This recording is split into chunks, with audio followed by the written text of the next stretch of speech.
जी दोस्तों, spot gold में अगर आपको चार्ट्स, सिग्नल्स, रोज़ का एनालिसिस, अकाउंट मैनेजमेंट सर्विसेज या कॉपी ट्रेडिंग सर्विसेज रिक्वायर्ड है तो आप हमें ईमेल या व्हाट्सएप कर सकते हैं। इसके अलावा हमारा फ्री इन्वेस्टमेंट और इंट्रोडक्शन ग्रुप भी अवेलेबल है, जिसके तमाम लिंक्स नीचे डिस्क्रिप्शन में मौजूद हैं। ये हैं हमारे वीकली रिजल्ट्स, जो कि हमारी लॉन्ग टर्म बाइंग पोजीशंस हैं फ्रॉम 2009 टू 1955। ये आप देख सकते हैं 1989, 1977, 1960, 65। ये हमारी ओपन पोजीशंस हैं जो कि अगले वीक या उससे अगले वीक प्रॉफिट में आ जाएंगी, क्योंकि long term trend of the market bullish है। अगर आप चार्ट्स को देखें तो ये हमारा वीकली प्लान है।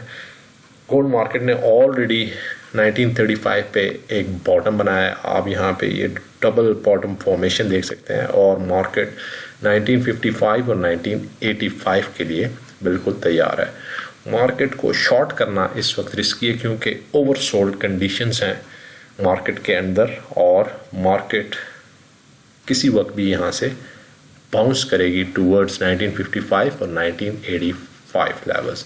मंडे का दिन हमारा स्लो होगा, क्योंकि यूके और बाकी जो यूरोपियन कंट्रीज़ हैं, मेजर पार्टिसिपेंट्स हैं, वहाँ पे हॉलीडे है। यूएस सेशन के अंदर जाके हमें वॉलेटिलिटी को इनकाउंटर करना होगा। ओके, मैनेज रहें, डिसिप्लिन रहें, and good luck with your trades. Bye.